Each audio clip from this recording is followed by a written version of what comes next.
ke fotokopi. Artinya 100% informasi ini sudah pindah. Misalnya nama, logo, foto, tanggal lahir, ya kan, tanda tangan, ini sudah 100% pindah alih media dan 100% bisa dipertanggungjawabkan jika ada yang ingin menelitinya. Untuk pertama kalinya, salinan ijazah Presiden ke-7 RI Joko Widodo ditampilkan kepada publik tanpa sensor. Momen ini terjadi ketika pengamat kebijakan publik Bonatua Silalahi mendatangi Komisi Pemilihan Umum pada Senin 9 Februari. Kedatangan Bonatua ke gedung KPU sebagai tindak lanjut dari putusan Komisi Informasi Pusat yang telah mengabulkan seluruh permohonannya terkait dokumen ijazah pendidikan Joko Widodo. Diketahui Bonatua sebelumnya telah menerima salinan ijazah Jokowi dari KPU, tetapi ada 9 elemen yang masih ditutupi. Tak puas dengan salinan yang masih disensor, dia lantas menggugat ke KIP. Dalam putusannya, KIP memerintahkan KPU membuka 9 elemen informasi tersebut. Atas dasar itu, Bonatua kembali mendatangi KPU guna meminta salinan ijazah Jokowi tanpa sensor. Setibanya di kantor KPU pada Senin, Bonatua langsung bergegas ke sebuah ruangan untuk kemudian mengambil salinan ijazah Jokowi. Pertemuan Bonatua dengan pegawai KPU berlangsung secara tertutup. Setelah keluar dari ruangan tersebut, Bonatua memegang salinan ijazah yang digunakan oleh Joko Widodo untuk pencalonan Presiden RI pada periode 2014 hingga 2019 dan 2019 hingga 2024. Tampak dari dokumen yang baru diterima Bonatua, tidak ada elemen ijazah yang ditutupi.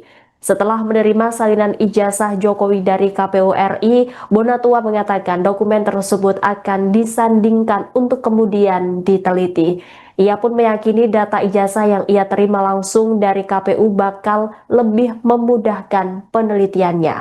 Lebih lanjut, Bonatua pun menyampaikan rasa terima kasihnya kepada Presiden Prabowo Subianto yang dinilainya tetap menjaga iklim demokrasi. Setelah melewati banyak proses, Bonatua juga menyampaikan rasa terima kasih kepada KPU, meski sempat menolak permintaannya atas salinan ijazah Jokowi beberapa waktu lalu.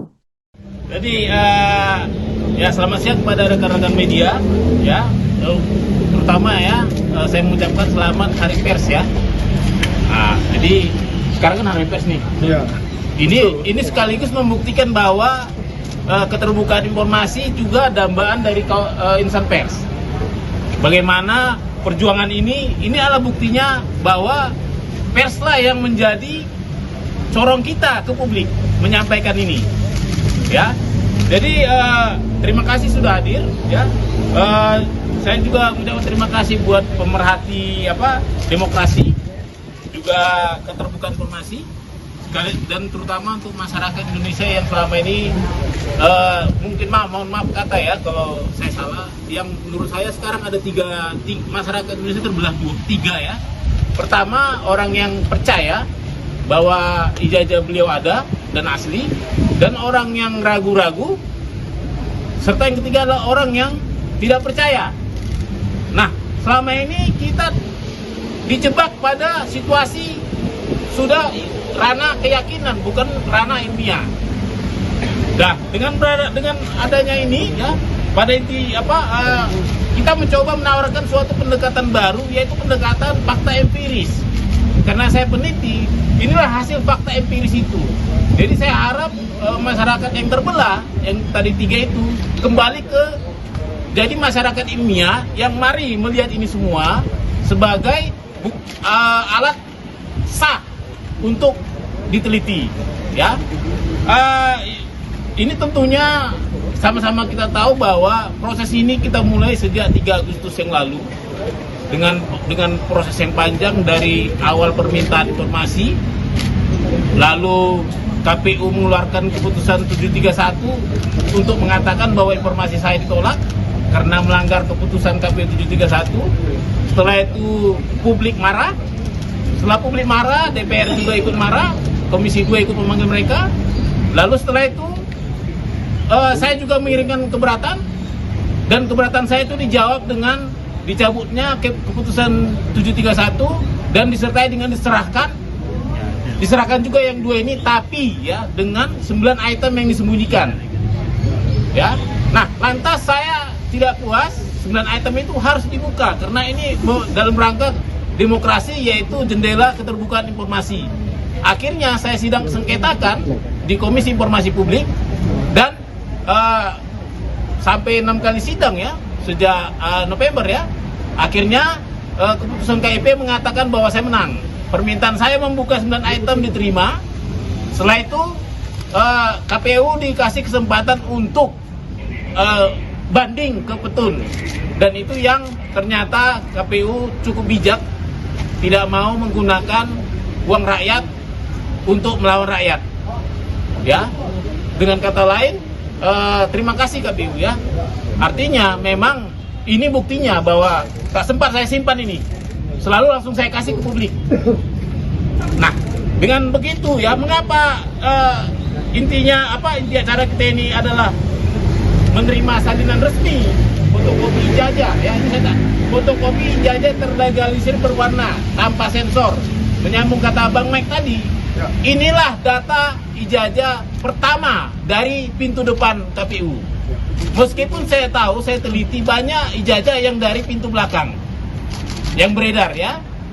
Nah, ini nanti akan kita teliti. Tujuannya peneliti, mohon kita dibantu ya Pak publik. Isu ijazah ini kan sudah memecah kita jadi 3 kubu tadi. Nanti mari kita di medsos, di mana-mana kasih data yang benar. Ya. Yang pasti jangan sampai kita menjadi fitnah. Ya, jangan sampai kita terjebak perbuatan tidak menyenangkan, melanggar undang-undang. Kita ini bisa jadi peneliti dengan apa? Dengan data yang benar. Inilah data yang benar. Ini resmi dari KPU lembaga negara. Meskipun kan harus ingat bahwa ini memang benar data sekunder, tapi ini belum teruji secara klarifikasi maupun autentikasi. Artinya ini masih asumsi. Jadi mari kita meneliti dengan bijak. Artinya kalaupun nanti ini kita temukan benar atau salah, kita masih butuh yang namanya yang fisiknya, sumber fisik dari fotokopi ini. Ya, jadi dari sini ya saya catat kita ini bisa, ini ada kelebihan dan kekurangannya dari fisik asli fotokopinya. Yang pasti yang kita minta ini kan untuk fotokopi terlegalisir 5 tahun, 5 periode, 2005, 2010, 2012, 2014, 2019. Yang ini baru 2. Nah, yang mengikuti sepanjang zaman itu adalah legalisir ini. Ini selalu identik membawa jejak-jejak administrasi. Ya, bagaimana ini keluar ini nggak sembarangan. Ini pasti ada sebuah proses administrasi di baliknya. Itu bisa kita mintakan juga ke UGM. Dimulai dari siapa yang meminta, siapa yang melegesnya, siapa yang KPU yang memverifikasi administrasi. Ya, itu bisa bisa jadi verifikasi validasi dokumen 5 dokumen tadi. Berikutnya kesamaannya ini dengan yang sumber fotokopinya. Saya bilang sumber fotokopi ya, saya belum berani bilang itu asli ya. Sumber fotokopinya, katakanlah asumsinya itu asli ya, adalah semogalah informasi ini ya. Jadi bayangkan bahwa dulu ada alih media, informasi ini alih media dari yang aslinya, katakan aslinya, analognya ke fotokopi. Artinya 100% informasi ini sudah pindah. Misalnya nama, logo, foto, tanggal lahir ya kan, tanda tangan, ini sudah 100% pindah alih media dan 100% bisa dipertanggungjawabkan jika ada yang ingin menelitinya. Misalnya tanda tangan tuh bisa teliti mungkin nanti netizen ada yang ahli tanda tangan, yang punya kebetulan dulu meleges pas di tanggal ini. Kan bisa dicek ini tanda tangannya gimana. Seperti Bang Mike tadi juga, ini kan agak beda posisinya, kok geser ya kan. Nah ini juga agak geser ini dengan data-data yang pernah ada. Nah itu juga nanti akan bisa kita teliti ya. Dan juga misalnya ada foto ya, foto juga kita bisa teliti. Tapi khusus untuk foto dan materai ini hati-hati. Karena apa? foto dan ini tidak mengandung warna ya, walaupun katanya ini foto hitam putih, tapi mungkin kalau foto aslinya agak beda juga, nggak harus hitam putih sekali, tapi materai juga itu kan berwarna. Meskipun bisa kita lakukan analisis tapi terbatas, ya tetap terbatas misalnya bentuknya, ya dan seperti misalnya juga yang kita tidak bisa, kekurangan kita adalah kita tidak bisa uji dokumen fisik, uji forensik. Ya, kita tidak bisa uji usia kertas, kita tidak bisa uji usia tinta, ya.